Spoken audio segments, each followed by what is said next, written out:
Why do you have those bags? Where are you going, Agatha? I've already decided. I'm moving out. What? Now? You're leaving now? Where are you going? What? What has happened? Why are you moving out? I don't want to disturb anyone. I think Victor and I need to lead separate lives. Victor needs his freedom. I'm so upset. Not everyone has the same character. Elena, you're timid and shy. Victor's more reserved. Not everyone is sociable and outgoing like me. I'm too demanding. Now you're being dramatic. I don't fit in here. I'm leaving. I'm going to Betty's. Upset? Does it mean sad? Yes, a combination of sad and angry. Perhaps you didn't like the new furniture Victor bought while you were away. She said she liked the bookcase. Anyway, you're not moving out. Don't be ridiculous. Where will you leave? I'm going to stay with Betty for a few weeks. Then I'll decide. Are you two fighting? No. Well, we had an argument last night. You just have to respect other people's decisions more. That's all. You don't have to move out. I think Victor is saying you just have to give him more space, but you don't have to move house to do that. Agatha, it won't be the same without you here. It's just sometimes you're stubborn and selfish. But you're also very caring. Loyal, generous, funny. Funny like fun. Humorous. I'm demanding and bossy too, right? Listen, you two. I think we all have to calm down. I don't understand all the words you're using, but insulting each other is not going to help.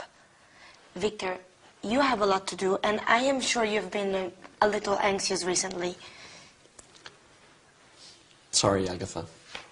When I'm studying for exams, I become very nervous. This is an important time for me.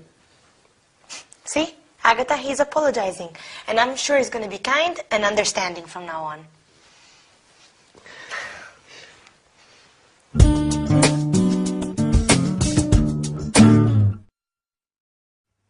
Hello everyone, welcome to your English lesson with me, your charming, kind and modest Gabrielle. That is an important part of our lesson today, how to describe people's character and personality. That was the problem in our sitcom, wasn't it? Victor and Agatha's personalities are too different, and that makes for a very difficult living situation. So, as well as describing personality, we will also review the future tense, using will, going to, and the present continuous and the present simple, and study the expression have to in the future. Oh, I'm giving a party next Saturday. It's Dylan's birthday. Are you going to come? Sure, you'll love it. Right, first let's review the future tenses. Do you remember when we use the verb to be plus going to? That's right. We use it to talk about future plans and intentions. Like when Agatha says, I'm going to stay with Betty. We also use it to talk about predictions based on what we can see at that moment. For example, saying, I think it's going to rain when you can see storm clouds. And when do we use will? We use it with offers. I will help you carry your bag. Promises. I won't come home late. Predictions without evidence. You'll love the film. And instant decisions. I'll have a ham sandwich. Now, to talk about the future, we also use the present continuous when we want to talk about future arrangements. For example, if I say, I'm meeting my friends tonight, I am talking about something that I have arranged to do. He's flying to Rome tomorrow. We're playing volleyball in the morning. We can also use the present simple for fixed future arrangements. I start my Spanish course next week. It begins at 9 o'clock. Wow, there are a lot of ways to talk about the future. Can you remember them all? Don't worry, you will. That's a promise. If we want to say that someone has to do something in the future, we use the expression will have to. For example, if you want to speak English well, you will have to study hard. If I want to buy a new car, I will have to save lots of money. Will have to stays the same in all persons. So we can also say, if Dylan wants me to cook dinner, he will have to wash the dishes. Okay, for his birthday I'll do everything. Now, let's look at some ways that we can talk about character and personality. As I said before, I think I am charming, kind, and definitely modest. How about you? Are you timid and shy like Elena, or reserved like Victor? Or maybe you are like Agatha, sociable, loyal, and generous, but also stubborn, selfish, and demanding. My Dylan is such a sweet and caring man, but he can also be very moody at times. Lady Coco is loving and affectionate when she wants food, but she can be quite aggressive if I try to give her a bath. It's not easy being a mom. Speaking of which, I think it's bath time now for my little kitty cat. Wish me luck. See you next time. Bye.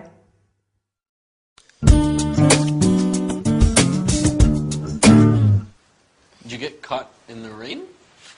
Is it still raining? Well, I wasn't swimming in the Thames. The rain started while I was riding back from class. It's still raining now. Oh, this weather's terrible. Come and get warm.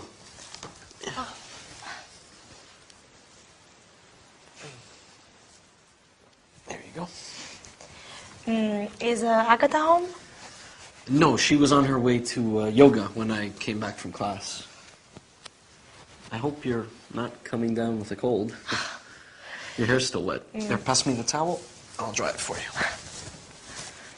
you. Thanks. That feels nice. Last night, when I came back from work, it was also raining. That's London. If you move a little closer, I can reach the back of your head better.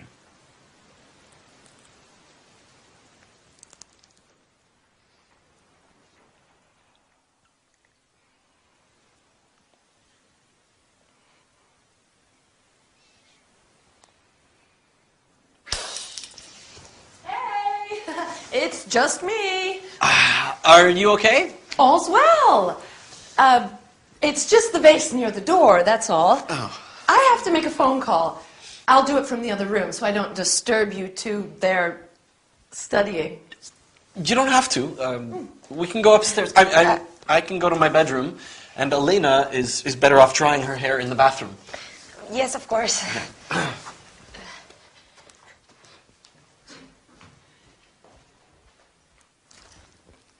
Oh, I have to tell Betty. I can't wait.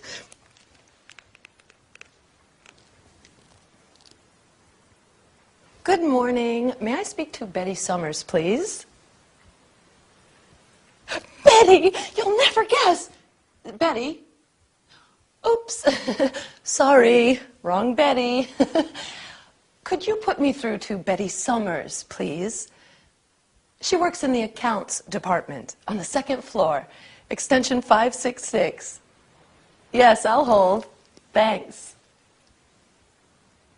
Betty, you'll never guess what my little brother was doing when I came home.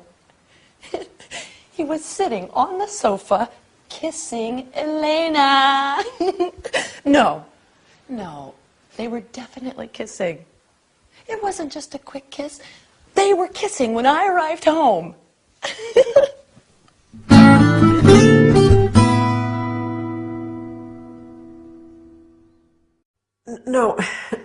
Oh, listen, Mom, I have to go. My lesson is starting.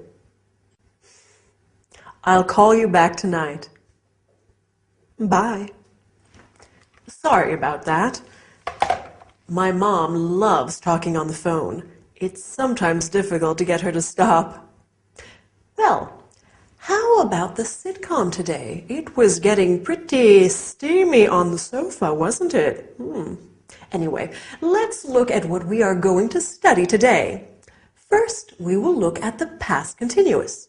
For example, I was walking. You were dancing. Then we will look at some prepositions of place and movement, such as in, on, at, and by. Then finally, we will learn some language used on the telephone. Okay? Let's get started. So, when poor Elena came in, she said that the rain started while she was riding back from class. This is an example of the past continuous. The verb to be in the past, so was or were, plus the verb in ing. I was cycling. You were speaking. She was studying. We use the past continuous to describe an action that was in progress in the past.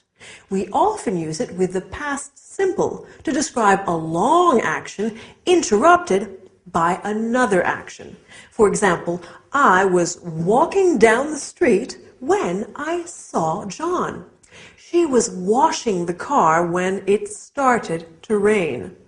We also use it to describe two past actions happening simultaneously.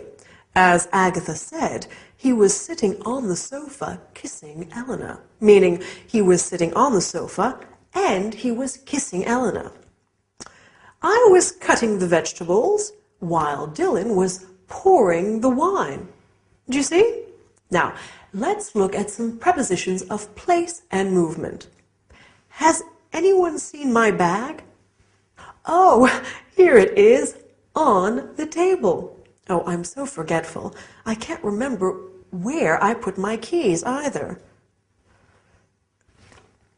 Oh, silly me. Here they are in my bag. I remember I put them into my bag so I wouldn't lose them.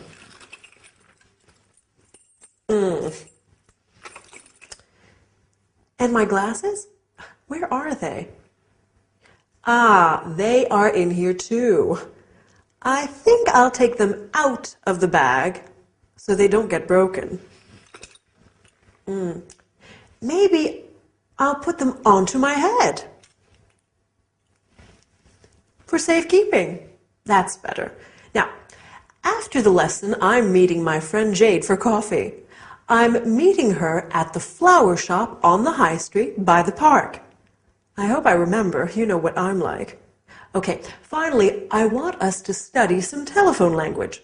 Do you remember what Agatha said on the phone? She said, "May I speak to Betty Johnson, please?" This is how we ask for someone on the phone. Then she said, "Could you put me through to?" This is what we say when we are talking to a secretary or receptionist of a business and want to talk to someone specific. Please hold on. To be on hold means to wait to be connected to someone. You often hear some really dreadful music while on hold. We also have some important phrasal verbs in the English telephone language. To pick up is to answer the phone, and to hang up is to end the call. Okay? So now you know how to have a phone conversation in English. Good work. Well, that's all for today. See you next time, or maybe give me a call. Do you want green tea or black, Agatha? Oh, green, please. It's supposed to be very good for you. You've never had green tea before, Agatha. You said it tastes bitter. Are you starting a new diet? No, I just think I need to be a little healthier. When I was a young girl, I loved watching Mother make afternoon tea. Her grandmother taught her how to make a proper pot of tea. When we were children, Agatha and Betty would help Mom make her special jam drop biscuits. Oh, what are jam drop biscuits? They're biscuits, which you push your thumb into to leave a little hole to put the delicious homemade strawberry jam into. Dad and I love them. Our cousins always had apple cakes with their tea, but jam drops were our favorite. Although Aunt Mary has always made marvelous jams. This tea is good. Mom sent it from Manchester. That's where our grandmother's from. She goes often to visit relatives and old school friends. Oh, where are you two from originally? Well, Mom's family is from Manchester, and Dad's from the U.S. We spent our school years living with our dad's family in Arizona until he was transferred here with work. Then we lived in a flat in Flagstaff, and we used to visit our grandmother. Oh. On the farm, in the country. Okay, guys, I have something to tell you. I've just been to the doctor's and... Oh, is everything okay? You have been ill a lot recently. Have you taken those vitamin pills I left on the table? Victor, I'm pregnant.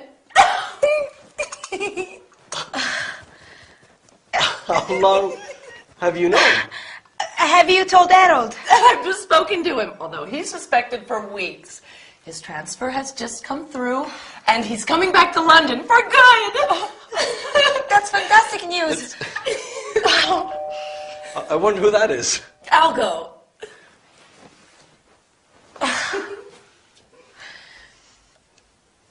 Harold! Oh, what a surprise!